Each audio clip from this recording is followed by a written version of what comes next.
Hello, and welcome to the More Global M&D Summit Series. My name is L Fagan, More Global Industry Leader of Manufacturing and Distribution and partner at Citrin Cooperman in New York. I'm here today with Grant Miles, Managing Director of More Offices in South Australia, Thomas Ziegler, Partner, More Interia in Munich, and Dan Martine, Partner, More Kingston Smith in London. We're here today to talk about what we are seeing in the manufacturing and distribution industry in 2021 and beyond. Our discussion will include responses from Citrin Cooperman's 2021 M&D survey taken in April of 2021. The audience of the survey was manufacturing and distribution companies with revenues ranging between $50 million and over $1 billion, headquartered in the United States, but having presence around the globe. So let's get into our first topic. 46% of respondents in the survey saw revenues and EBITDA increase in 2020 as compared to 2019. I'd like to go around and hear from each of you from what you've been seeing with your M&D clients in your geographies. So Dan, if you could start off. In the UK, it was a really varied mix. In all honesty, we had clients, for example, who were supplying into, say, the aircraft industry, who obviously from March onwards, their performance was hammered. The impact of the pandemic during that period resulted in almost a cliff edge at times of orders just stopped. Bizarrely, though, at the other end of the spectrum, you've got clients who were providing manufactured goods into the leisure industry, and some of those in the course of this year have had record years. It's a real case of inconsistency in the UK, really depending on what market you were supplying into. Yeah, and Grant, I think you saw some real booms in Australia. Yeah, definitely, Mark. I think, we obviously had clients react very quickly when the pandemic was commencing and take very much a cost-cutting function and looking to really minimise the overhead costs in their business. And then as we had the government stimulus start to roll through our broader economy and our manufacturing and distribution sector sort of taking advantage of those government stimuluses rolling through, we then started to see consumer spend really shift. A lot of consumers were taking that funding that they had allocated to travel, overseas holidays, those type of disposable income events, and reallocating them to especially household improvements, and really any of the clients that we saw in that home improvement, home building type sector really being able to take advantage of that shift in consumer spending. Saw forward order books start to recover very, very quickly. Those clients start to move to more online sales tools to take advantage of that shift in consumer confidence and really start to reinvest back in their businesses very quickly. So, that initial concern and decline around revenue and EBITDA, we were amazed how quickly that bounced back in the Australian economy. Yeah, and we're going to be talking later on in this program about Australia and some of the differences with how Australia had responded to the pandemic and what the results of that was. But Thomas, I know you specialize in automobile subsector. So talk a little bit about what you saw. Yeah, so what we experienced, Mark, during the pandemic or during 2020 is that the manufacturers in the industry, clients that we have and that we service, they did very well and very strong during the pandemic. Even during 2020 or second half of 2020 was really many of them recovering very, very good. So this is this fits into the overall picture that we saw over Germany during 2020. because the industry or the manufacturing clients were very strong there. So that means, for example, the OEMs, the car manufacturers, they obviously dropped in the second quarter during 2020, but they recovered quite quickly, quite fast in the second half of the year. And this is also what is predicted for the future for 21. We are a little bit concerned. I read in a study recently that component manufacturers, that they could suffer in a few years, but not so much pandemic related, but just about the big disruption and the shift from combustion engines over to the electronic drives there. So study says that there could be really a few 100,000 jobs got lost, but not in the car manufacturers, OEM industry, but more in the tier 1 or tier 2 component suppliers. Yeah, it's interesting, those comments, Thomas, because we saw in the auto dealership area a very strong third and fourth quarter of 2020. Fell off a cliff in the second quarter and then rebounded.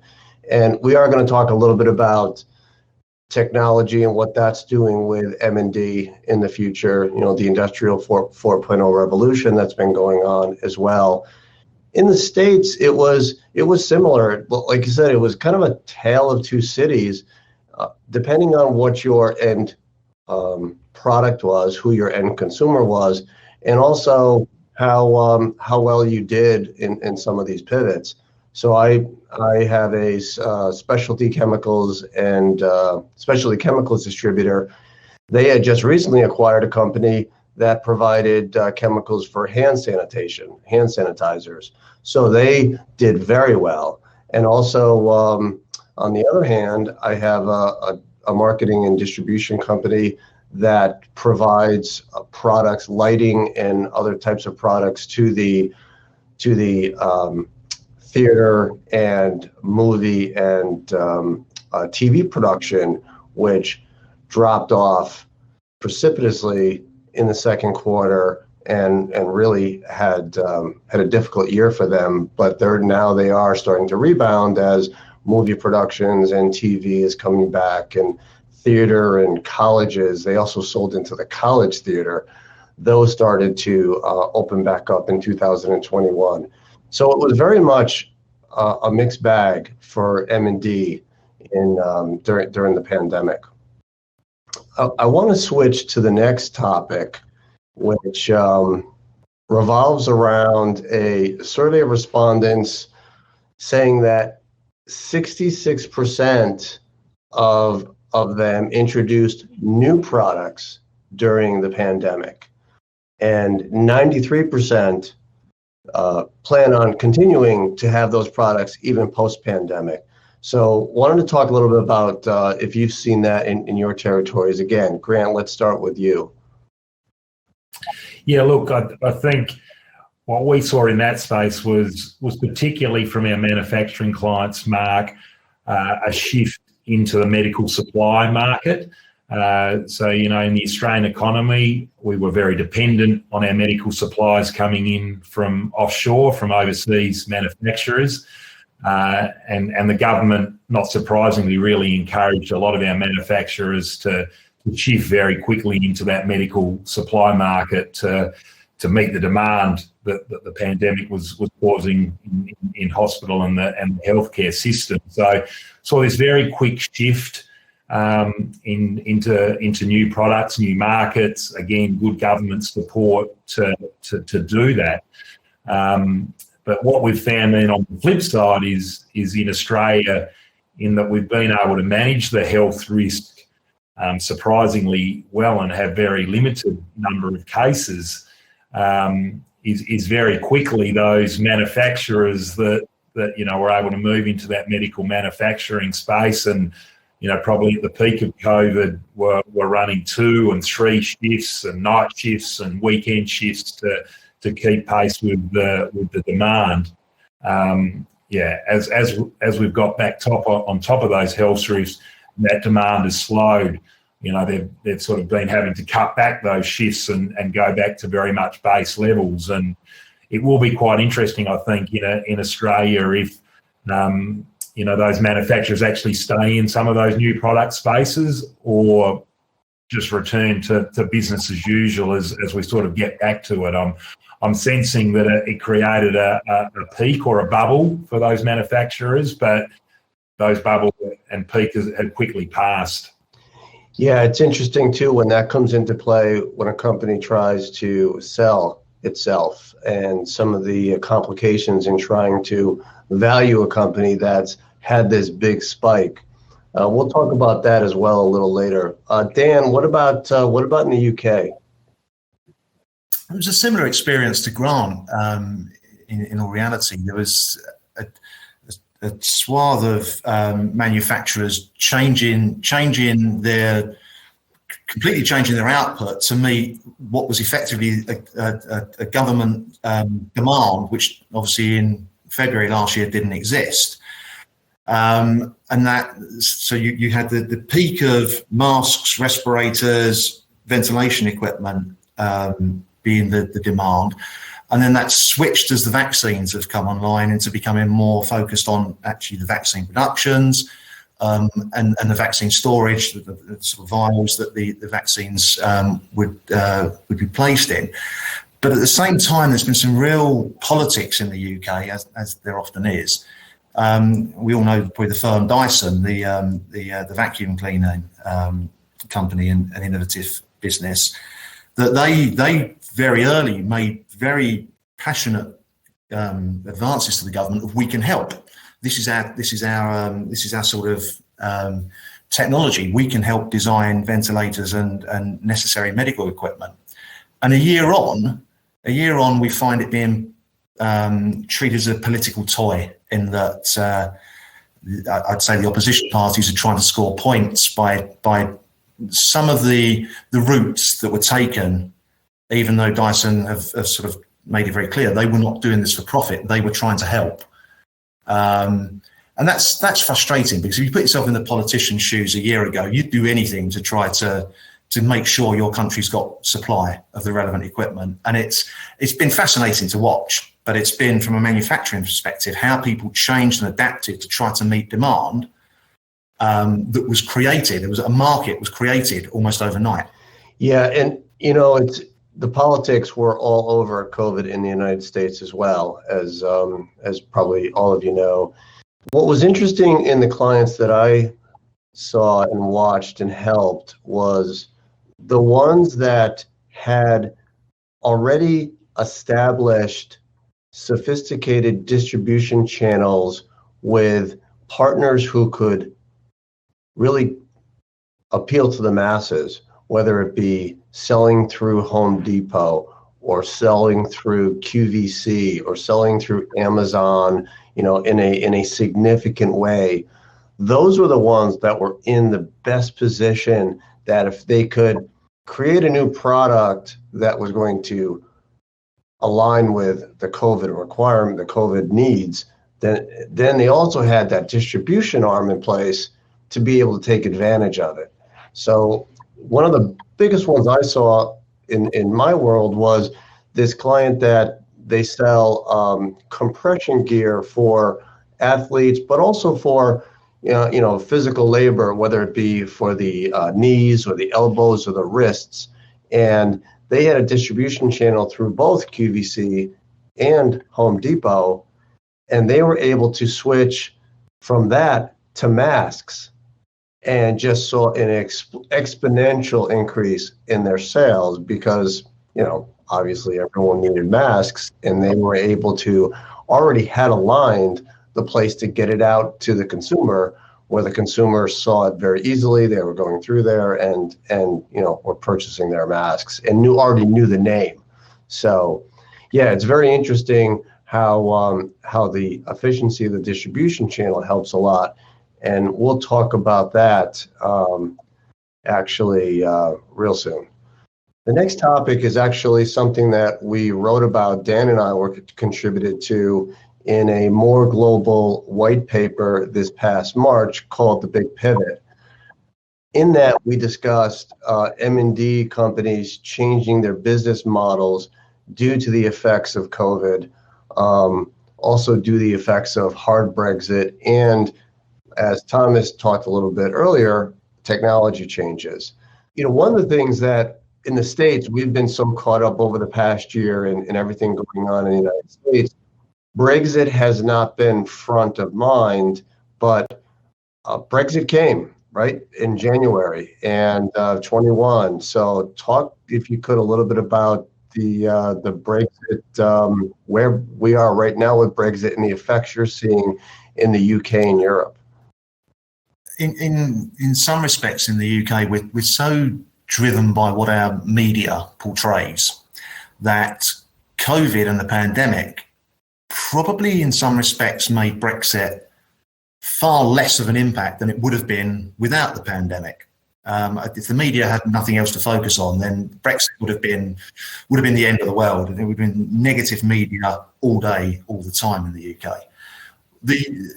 It's created as much opportunity as problems. Yes, there's masses of additional paperwork, customs declarations. We have a whole issue, of course, between our now re-emerging Irish problem.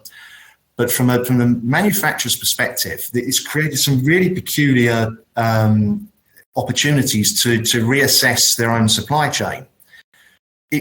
Naturally, if you were bringing stuff, goods, raw materials in from the Far East, normally it was relatively simple. Bring it into probably Felixstowe or one of the other ports that tend to be on the east side of the UK, distribute from there. Now we've got clients, and I've got a fairly sizable fishing tackle producer who has sat post-Brexit, and this has also been impacted by the container supply chain issues that I think we'll probably touch on in a little bit as well. But they sat and reassessed the cost of bringing containers into the UK and compared to the cost of actually bringing them to Rotterdam instead in the Netherlands. And then freight training through the Channel Tunnel into the UK. And the change in pricing, partly caused by the shipping market and where the containers have been held up, it's changed that dynamic.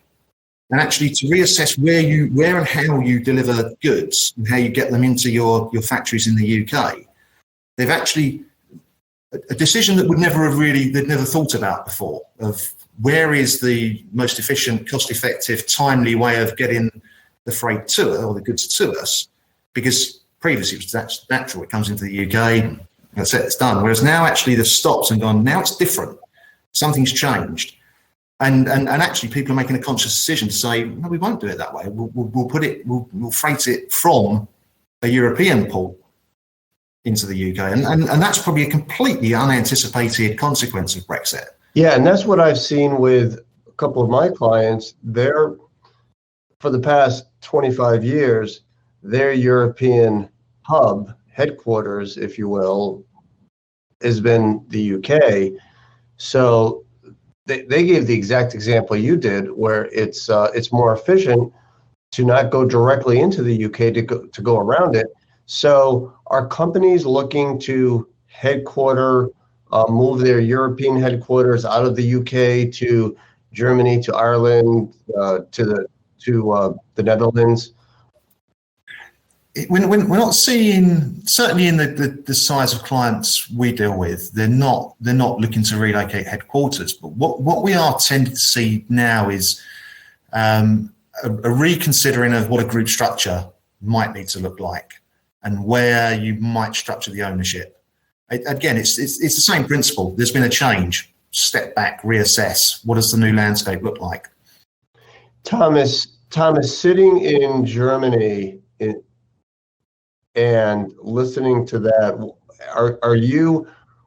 what are people feeling in Germany about how to look at Brexit and dealing with the UK? It is a topic, it is an issue, obviously, because Germany was always and is doing a lot of trade and exchange with the UK, with Great Britain.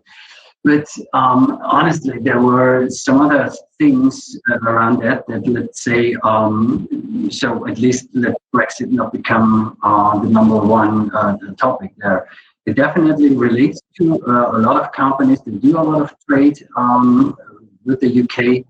We have things like, the transformation, the big transformation, the shift from combustion engines over to electronic drives in the car market that are really, they could be an issue or even a problem for the structure that we have in Germany, because it's so massive how the big car manufacturers are rooted into our economy.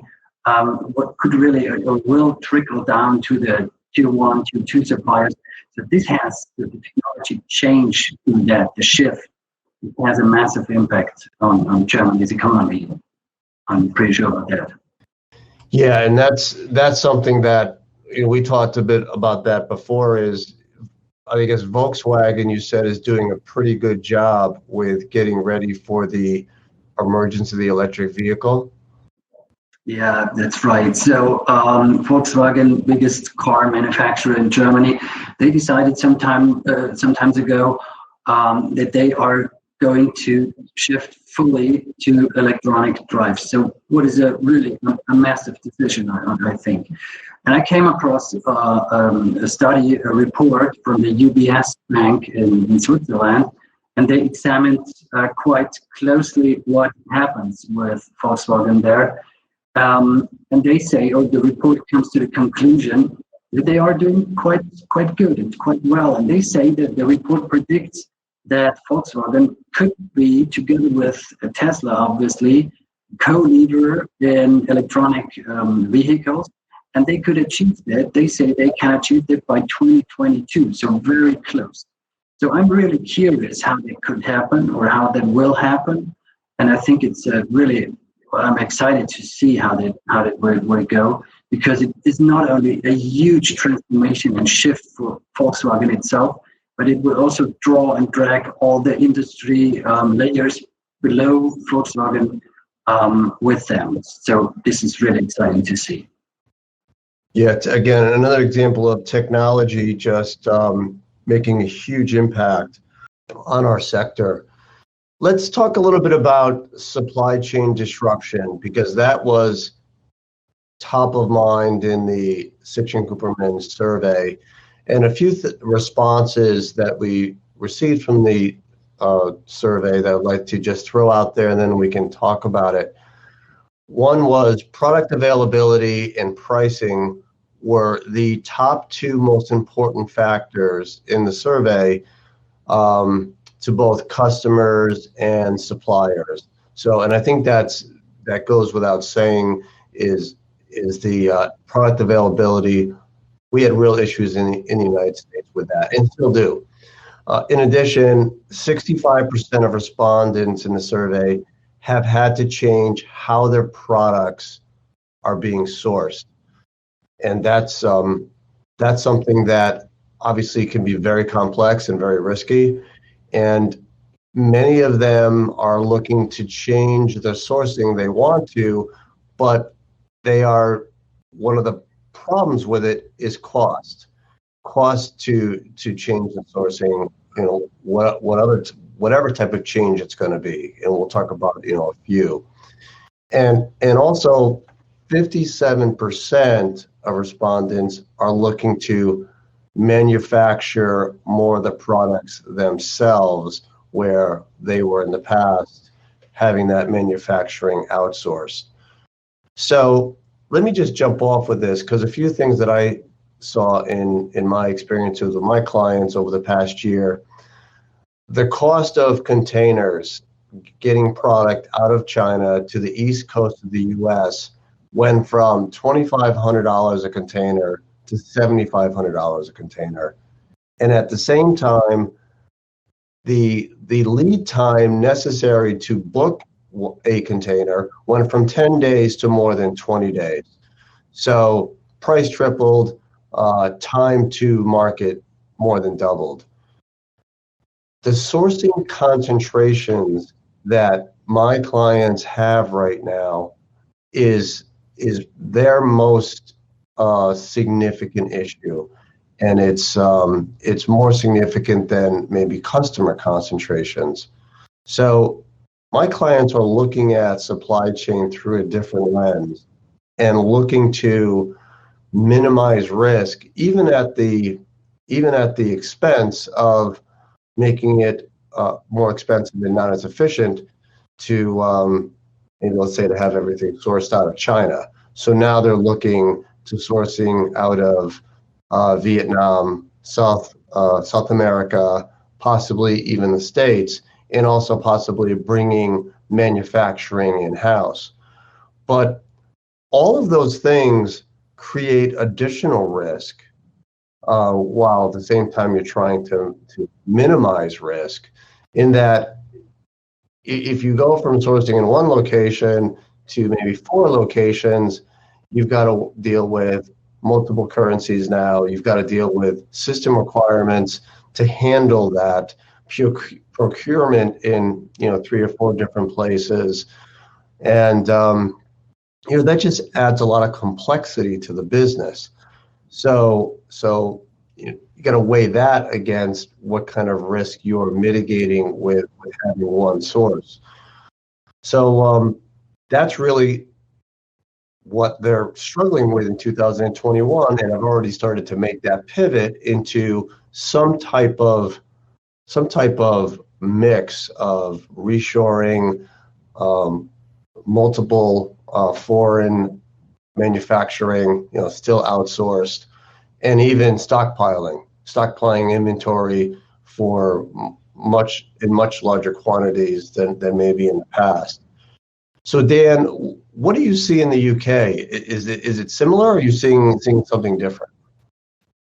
No, it's very similar, Mark. I mean, the point I made in the previous example about the shipping costs, that's exactly what drove that behaviour of that particular client to reassess, and the same thing's happening with other businesses, that this period of uncertainty and change, again from our perspective, amplified by Brexit, has made businesses just stop, reassess supply chain, or having to reassess the cost of sourcing raw materials from different places. Now, some of our clients were very had no supplier loyalty, shall we say? So they've always sourced from around the world. They probably haven't had to adjust so much, but it's changed some of it's changed the competitiveness of some suppliers, depending on if they were an EU supplier, then actually from a operational import duties, etc. point of view, that's made them less competitive, because now actually it's very similar to a non-EU supplier. So we've had a whole change driven in the UK from Brexit and the pandemic.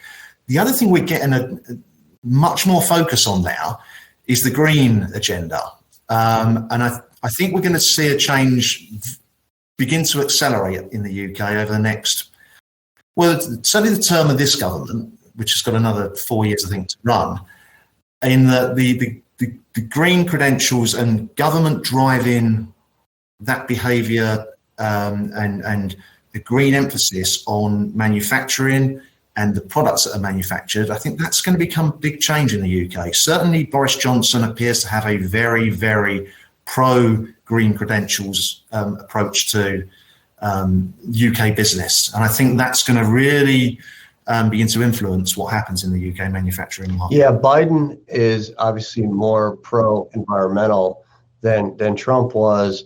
We're still waiting to see what that's going to shake out to be. Obviously, we're back in with the Paris agreements, but don't really know exactly how that's going to affect M&D in the United States. I know, Thomas, Germany has some laws about human rights in M&D. Can you talk a little bit about that? Yeah, that's right. So just to touch on that, or to make a point on that, in Germany currently there is a discussion about the new law. It's not effective yet, but it will come, or everybody's expecting that it will come effective during the next month. And this is a supply chain law. It's really the name of it. It says that manufacturers in Germany need to make sure that all along their supply chains, even if they go through all of the globe, they need to make sure that basic rights like human rights are really guaranteed, or just being that the companies are fine with that, and this will for sure make the supply chain management really, let's say, or add another point to that, and really make it even more important for the companies, for the manufacturers, to really make sure that everything goes in line with that.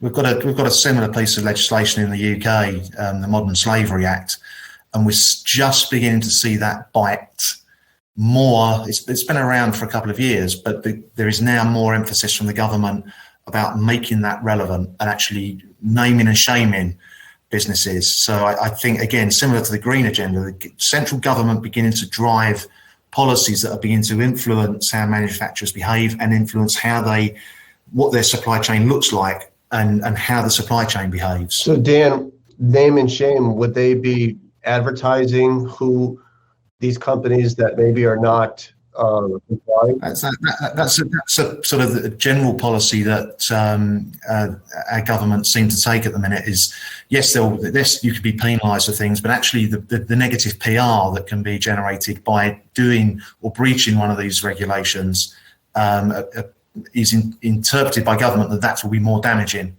to the business. So there's much more emphasis on that. The China tariffs caused a lot of havoc with my clients last year, and that's one of the things where you look to possibly reshoring because of the volatility, depending on who's in office, what discussions are going on with, in this case, the U.S. and China.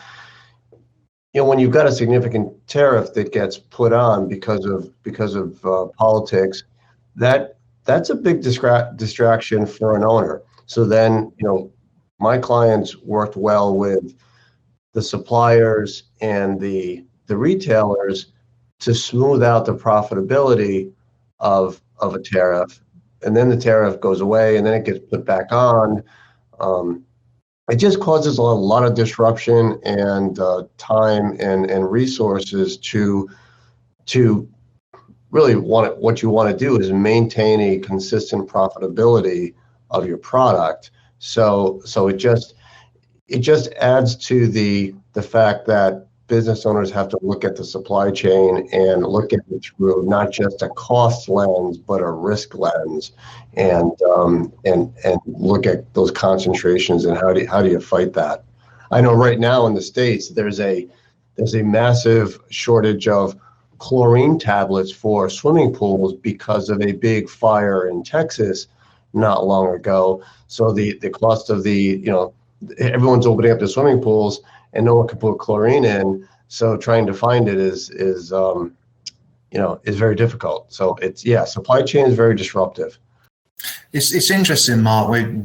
If you sit and think about the last 20 years, we went through a period, say from a UK perspective, of a period of global stability, I guess, that had built out of Europe, and Europe becoming unified.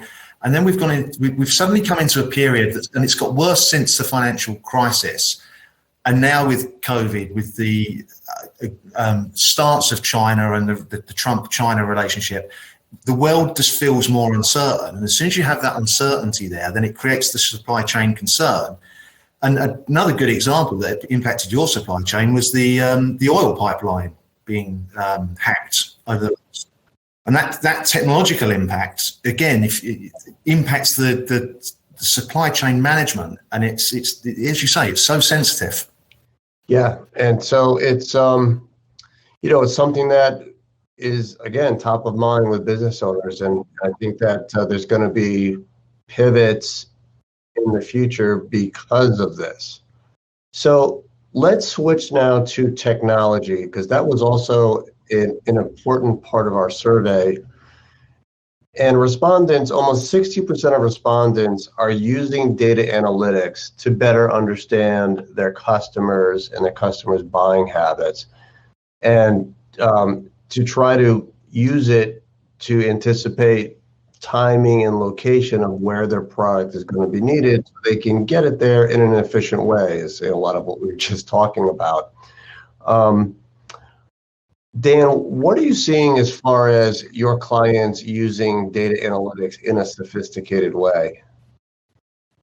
I've not seen a great deal of using data analytics in what we would consider a sophisticated way, and that may be the size of our clients. I asked some of our colleagues in the Czech Republic the same question, because it vexed me a little bit as to, is this something in the UK? But strangely, they said the same thing, that in that region, that's not coming across.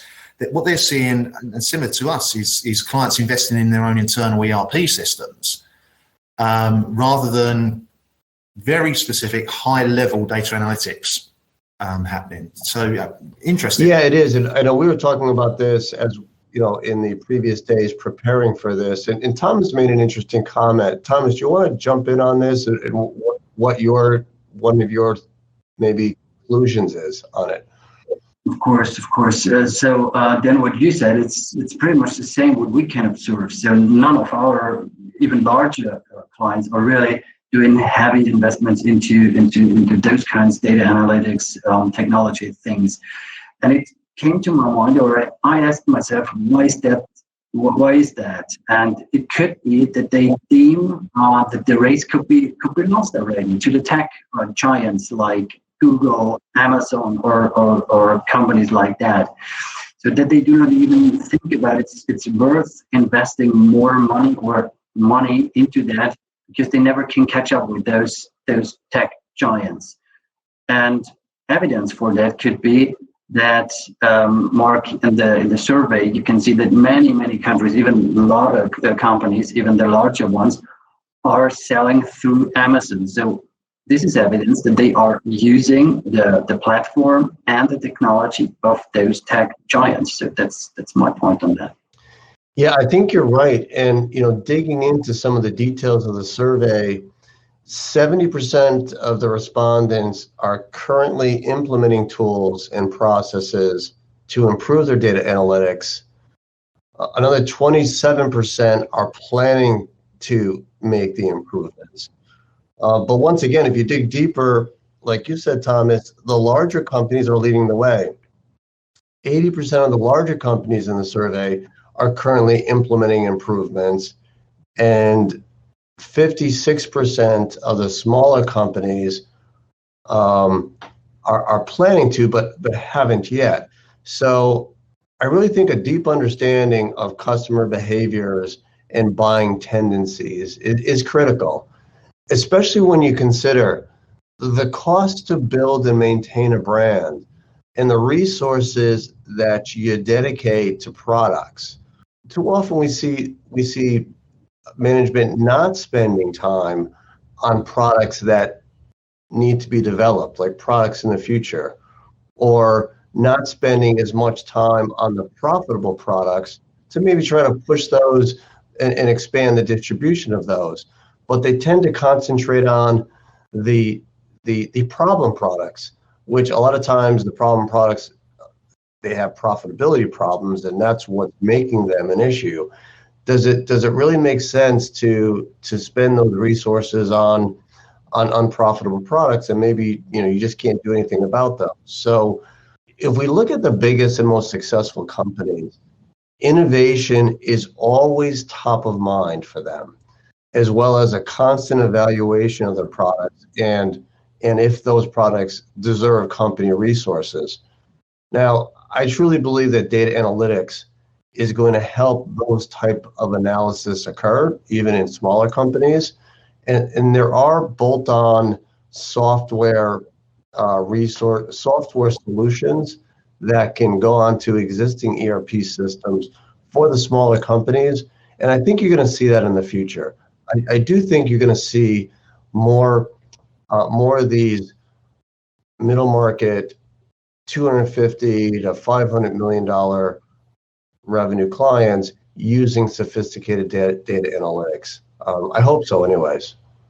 And I think, Mark, what I'm seeing, what we're seeing in that market is consistent with Dan, is that the adoption is clearly at the big end of town, and the medium-sized manufacturers have a lag, and they're turning to their trusted advisor. They're turning to more global network firms around the world to provide them with that resource. They're saying, well, we don't want to invest in that resource on a full-time basis, but we expect, you as our trusted advisor to be developing those skill sets, bringing in those sort of data scientist type skill sets into your firm, and be offering them as a service offering to us to help us move, because we don't see ourselves big enough to have that resource on a full-time basis. But if you had that resource and that consulting and advisory expertise, we would be keen to use that service,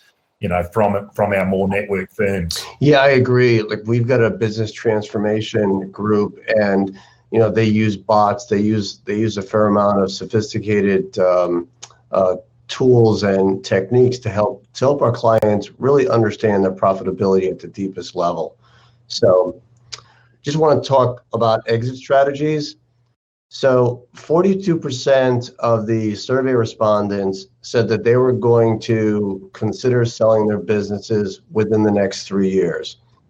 In addition, the Association for Corporate Growth, which is a PE kind of private equity focused association, says that PE firms have $1.7 trillion of dry powder, i.e., money ready to spend to buy companies coming into 2021. I know, Grant, you do a lot of deals. What are you seeing as far as buying and selling in your geography?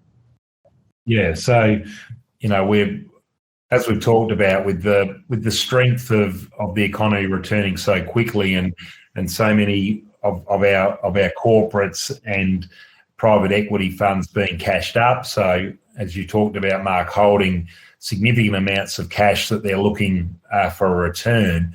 You also combine that with all-time record low interest rates in Australia, which I think again is consistent with the rest of the world, is that money's never been so cheap to borrow. So they can borrow cheaply. They're holding significant amounts of cash reserves.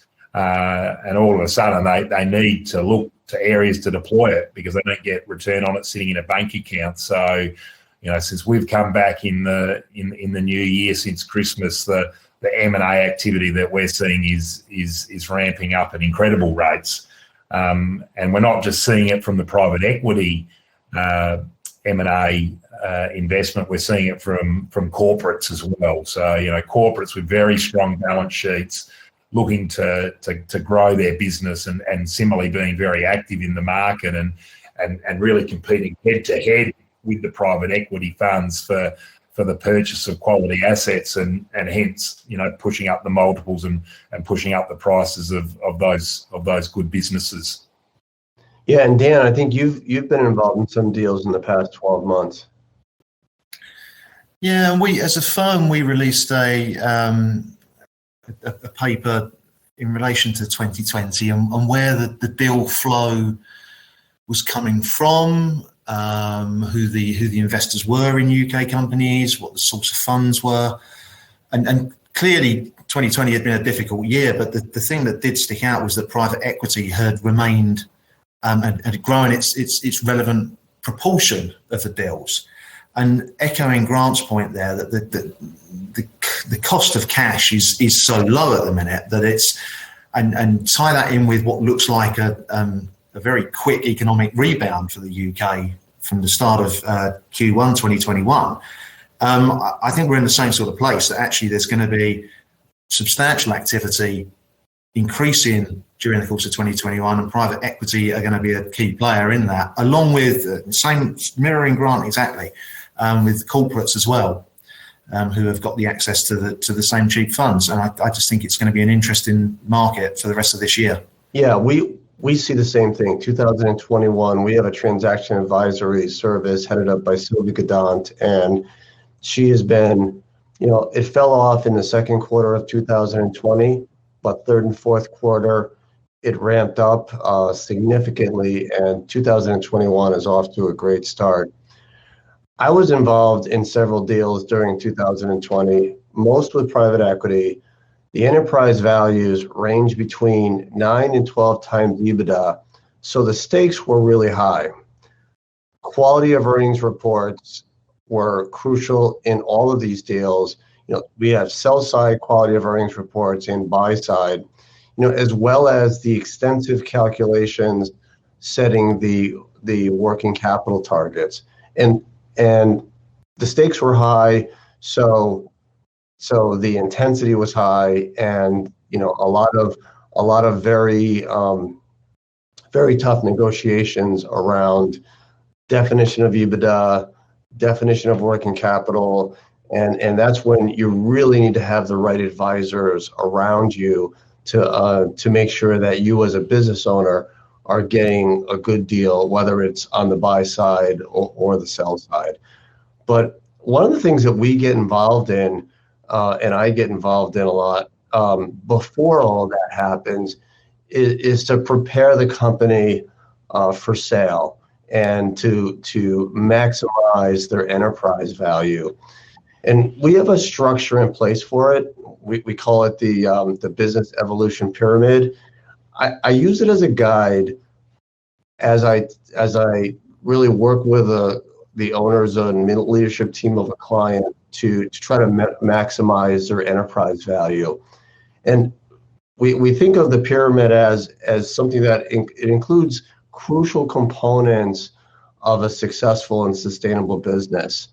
So things like making sure it's got an efficient entity structure, utilizing key performance indicators to run the business, putting bonus incentives in place that really create a culture of accountability and a very communicative company, and long-term incentives, whether it be stock ownership, phantom stock plans for the key executives. So the goal is really to take that company and make it entirely sustainable and very attractive for a would-be buyer. And that we see as a difference in 2 or 3 times an EBITDA multiple. So all of that happens, could take 1 or 2 or 3 years before an ultimate sale to get all of these things in place and many more. We have a whole list of them. And it really makes a difference when you're talking about an exit. So Grant, kind of to round it out, I'd like to, Australia is ahead of the curve right now as far as restarting the workplace. Everyone right now, the CDC in the US just said that we can, go around without masks if we've been vaccinated, and a lot of companies are trying to figure out, are people working 3 days a week in the office? Are they going to make them come in 5 days a week in the office? Obviously, plants and manufacturing facilities, they've been in and they've been working as throughout the pandemic as much as they could. But when you're talking about the office, what's Australia doing, and what does Australia look like right now?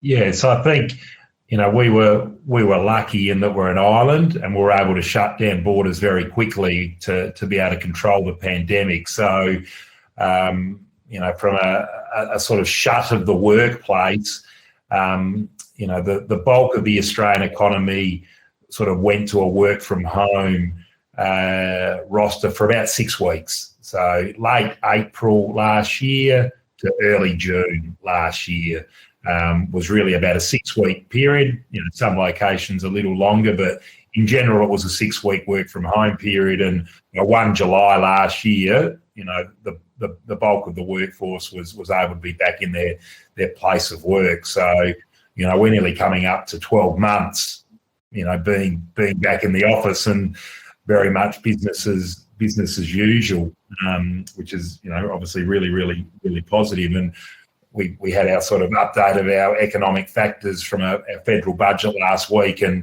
unemployment rates are now below what they were at the start of COVID. So, we're nearly back to full employment. So, what we're seeing now is as business confidence is returning and the economy's improving, is a real shortage of skilled labour, and that is what is the concern for our manufacturers now in Australia. Is they just cannot get the skilled labour to meet the demand and the pace that the economy is recovering from. And I think if you told that to a manufacturer 12 months ago that labour wouldn't be available, they wouldn't be able to keep pace with their sales activity, they would have said, I'm drunk and crazy. So the recovery has been really, really quick, and hopefully the rest of the world sees that similar recovery to what we've seen in Australia. And what we're seeing is people are being attracted to the cities and locations that have this really safe way of life back again, and seeing people move to those locations. But the expectation now of employees is they now expect this work flexibility. They're saying to their employers, we showed you that we can work in a flexible work environment. We showed you that we can work from home, even though it was only for a short space of time, and we now expect that as part of our work conditions. So employers are having to now, to attract the skilled labour because of the shortage that is there, are really having to be quite innovative in work flexibility and what they're being prepared to offer, and actually building in work from home into the roster, building work flexibility as far as start and end times into the work roster. Understanding that people don't want to use public transport anymore and they want to drive their car to work, and being able to provide, things as simple as parking for employees to take them away from public transport. So, we've very much moved from this sort of Monday to Friday, 9 to 5 in the workforce way of working to being able to have to really provide, real significant flexible work environment to be able to attract the talent. In that we're really starting to see this skill shortage and low supply of labour as we move to, as I said, unemployment rates lower than what they were in pre-COVID times. Grant, Thomas, and Dan, thanks very much for this time. I think it's been really informative to understand what's going on in different parts of the world, and how we've gotten through 2020 and with M&D and what 2021 looks like. So again, it's great to pull the resources of the More Global Network, and look forward to doing this again soon. Cheers. Thanks, Mark.